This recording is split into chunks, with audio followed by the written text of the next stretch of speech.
Hello, my podcast people, and thank you for joining me for yet another episode of my favorite online business podcast. If you are tuning in, listening, watching on the day that it drops, it is Monday, December 15th. Happy halfway through December. Full transparency, I am recording this episode hella early. It is December 5th right now. And I'm working to get ahead. Why? Because Lex and I are going on vacation next Thursday. We're going to Playa del Carmen for our annual Friends Getaway. We do this other amazing couple, Dan and Natalie. I met them during my Paragon years. And we originally started going to Vegas. And then we started going to... Vegas is expensive and it's cold in November and December. So we switched and we said, you know what, let's go to Cabo. So we went to Cabo last year. And then maybe you folks been around and you remember the saga. Went to LeBlanc. It was great. We bought the vouchers to go back again this year. Went to redeem them. And the motherfuckers tried to scam us. They were just like, no, it's not going to be 50% off. It's like $50 off. And I was like, this is like a $5,000. Like, what? No. So used ChatGPT to write a little letter. And I read that little letter to the folks at Chase, and we did charge back and we got the monies back. So that's that. And this year we're going to Playa del Carmen. I will let you know how that goes after we get back. Why did we switch it aside from because obviously there's other resorts, but we wanted a little more nightlife at the resort. So we never do kids. No kids at the resort ever. We don't want that. But this was like the complete other side, and it was all old white people. So not the most fun. Food was delicious, but like no dancing. One of the nights they had really good music, and it was like literally just me and Lex dancing, and like Natalie and Dan danced for 2 seconds, and then they left. But it like ended at 10 o'clock, and I was like, this could be better. So Natalie and Lex did some research, and Playa del Carmen was the winner. The resort we're going to has like different sections to it, and so we are in the adults only, but then there's like another side. I don't know. It's like, for younger people. It's a little less expensive that aside, but then it has like nightlife. Either way, we don't have to leave the resort. I'll let you guys know how it is. Longer travel to get there, but I'm going to talk about this a little bit later. I got some AI stuff to be working on anyway, so I'll just be doing that in the plane. But I think that is it as far as life updates go because of the proximity of recording sessions that I literally just recorded a few days ago. But I've honestly just been working on promoting the webinar, which will have already happened by the time this drops. It hasn't happened yet, but when you're watching or listening, it will have already happened. I'm continuing with my deep dive into AI. I'm all about it, man. AI, coding, vibe coding. And honestly, it's just really exciting to be truly excited about something again. All right. I am super fucking grateful for the final cohort of the final cohort of my Instagram intensive. But I wasn't excited from the program anymore, which is why I retired it. But we definitely went out with a bang. If you were in that final cohort, thank you. Y'all fucking showed up and you showed out. That shit was so good. But, I'm ready to move on. I'm also definitely excited about Press Publish. I'm really enjoying running that program. That's my podcasting program, for those that may not know. That shit is really fun. We are actually about to have our final call next week before I fly out. We will have our final call. So get on the wait list for round 3. That will go down in February of 2026. I'm also obviously like super fucking grateful for my business coaching clients. But y'all know I get that 5-year business itch, and AI is definitely scratching it.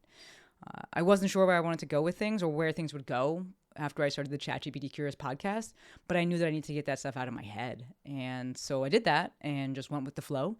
And now I've got 2 coding courses that I'm working through, and I am fucking excited. I actually just listened to a podcast episode. I listened to a bunch of podcasts, like a bunch of stuff, and all through YouTube because I'm old.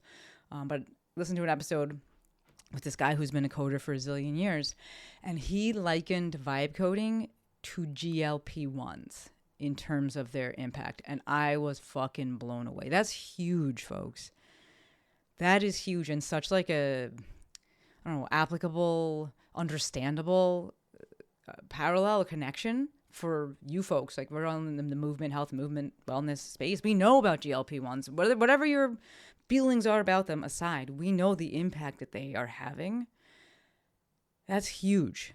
And he said this because he is on Mounjaro, and it helped him lose 70 pounds. And you could just hear it in his voice, the relief. And he was like, I tried so many things for so many years. And, doctors said it was like, this, that, and the other thing, and try harder, and diet, exercise, XYZ. And then everything switched when they were like, well, maybe there's something else. And he lost 70 fucking pounds. He's still a big guy. And he said he's like still a big guy, and I'm working and doing the things. But to hear him draw that connection, I was like, wow, that's a huge, huge statement. So I'm excited. I also have a bit of an idea of how I see AI tying into online biz and how I can help my people, you people. But that idea isn't fully formed yet, so I'm going to keep it close to the chest, so stay tuned. Also, I am hearing alarms. I'm hearing fire alarms.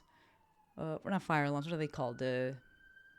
Sirens. I don't know if you can hear that. If you can, I'm sorry. I'm not stopping. We're not doing a redo. So apologies. But speaking of staying tuned, my word for the year for 2026, stay tuned on that. I still do have an idea of what it's going to be, but it's been like 32 seconds since I recorded the previous episode where I first mentioned the word of the year. So I want a little more time to let it marinate. I'm probably going to say it again in the next episode because I'm recording that episode pretty shortly after this, like in another few days, because of that Playa del Carmen trip. So the big reveal for the 2026 word for the year will probably be in the episode that drops on the 29th of December. So stay tuned, but feel free to hit me up and share your word with me. I would love to hear it. DM me, text me. What is my number? 310-737-2345. I legit would love to hear your word for the year. Okay, so lots of talk about 2026. Let's use that as a little springboard jumping off segue to talk about my 2026 online business predictions. So in outlining this episode, I figured I'd look at previous years and be like, hey, what did I predict for the next year? And I actually didn't have one for 2025. I had one that I did in 2023 for my 2024 predictions. And honestly, I could basically copy and paste what I had then and use it right now. Like it would still apply right now. I think I didn't have 2025 predictions because I was depressed in 2024. Still depressed, honestly, after that election, but I was like super depressed and I was like, fuck it. But those 2024 predictions that I made in 2023 still fucking hold true and continue to hold true. Because as much as we may want to change is hard and change takes time. And it never happens as fast as we want, despite how fast it may seem looking backwards. Though objectively, kids be growing up fast. Like, why my nephew is grown already. But one of the predictions I made in 2023 for 2024 was about AI. Why? Because ChatGPT launched in November of 2023. It's been 2 years, folks. And it has progressed, but it's been 2 years. All right. Okay, so let's get into this. 2026 predictions. First prediction / suggestion. It all works, right? Everything in online business works. It always has. It likely always will. So look at where you are at in your own business cycle and see what needs to come next. If you're in the beginning of that business cycle, meaning you haven't been doing that thing that long, then keep doing more of what you're doing. If you're at the end of your business cycle, then it's time to look for something new and perhaps consider doing it in a different way, maybe. Jill is doing this right now and moving into a membership model. She hates membership. I hate a membership. I have a membership. I love my membership, but I don't want people starting a membership. And Jill and I would always talk about this when we ran Legacy. It was like, don't start a membership. And she's starting one. Though she will still be doing the launches through FBA, but it just makes sense for her business cycle and where things are at for her. All right, so the summary there is that everything works until it doesn't. And when it stops working, whatever, and working maybe you just don't like doing it as well. But when it stops working, figure out what works for you and what you want to do, and then do that. Right? The one caveat, as I was saying it, I was like, let me just put a caveat on that. If you've only been doing it for 5 seconds and you're like, I don't like this, yes, you should still change, but I need you to change something that you're going to do for a long time. Right? We can't be ping-pong balling, pinballing, Roomba-ing around. We need some consistency with things. Second prediction / suggestion. I know I said this would be about online business, but in-person going to continue to be a thing, and it helps with online business, right? Folks are craving connection, and they always will be. We just see certain things kind of expedite that or amplify that. The pandemic created that initially. And then this administration, fuck Trump. Don't forget, folks, fuck Trump. Fuck the whole administration.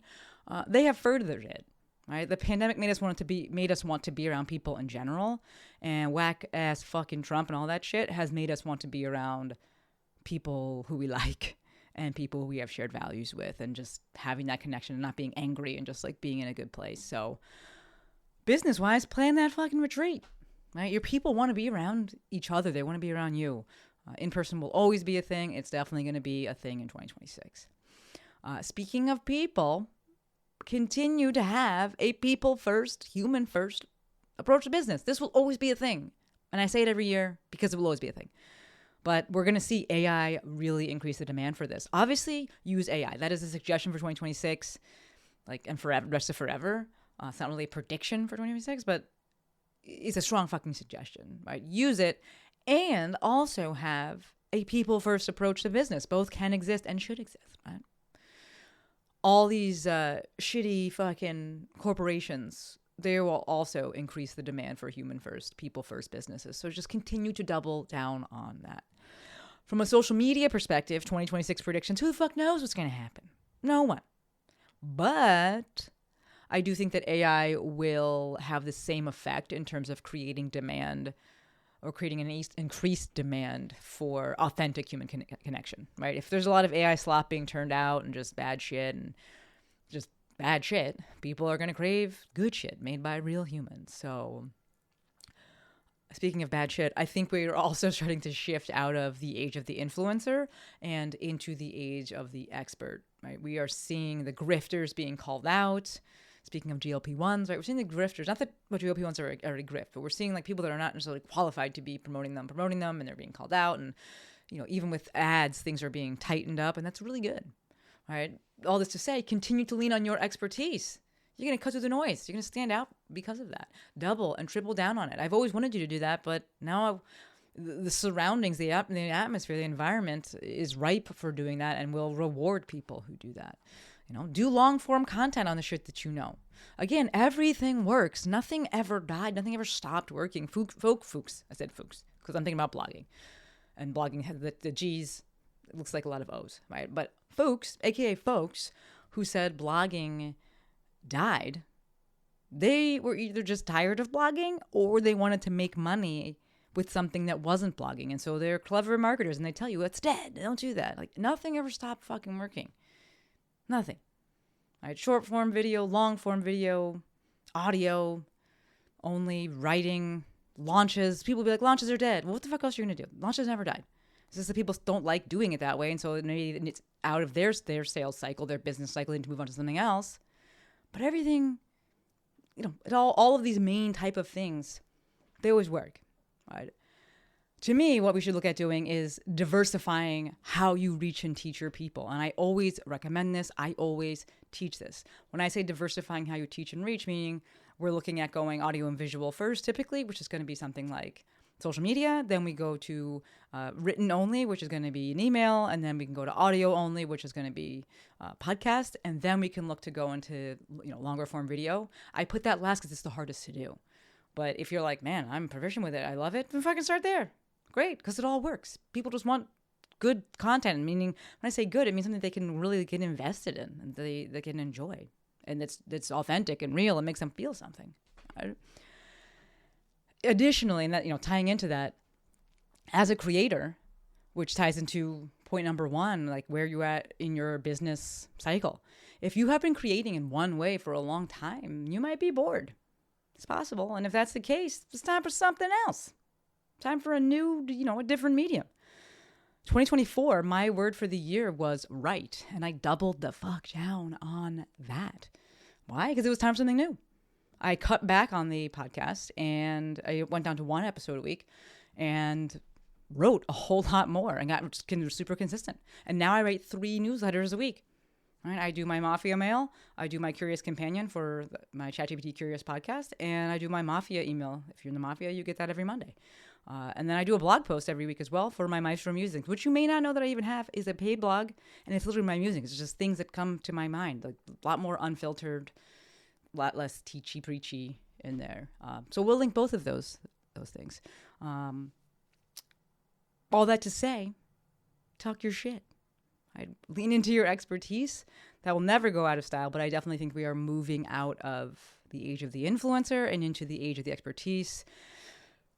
We just, supply decreases demand, or I could say supply for one thing increases demand oftentimes for its opposite, when we have an excess in supply. And so we see AI and we're having a ton of like bullshit being put out, and a ton of like overproduced things, or this is like all AI stuff.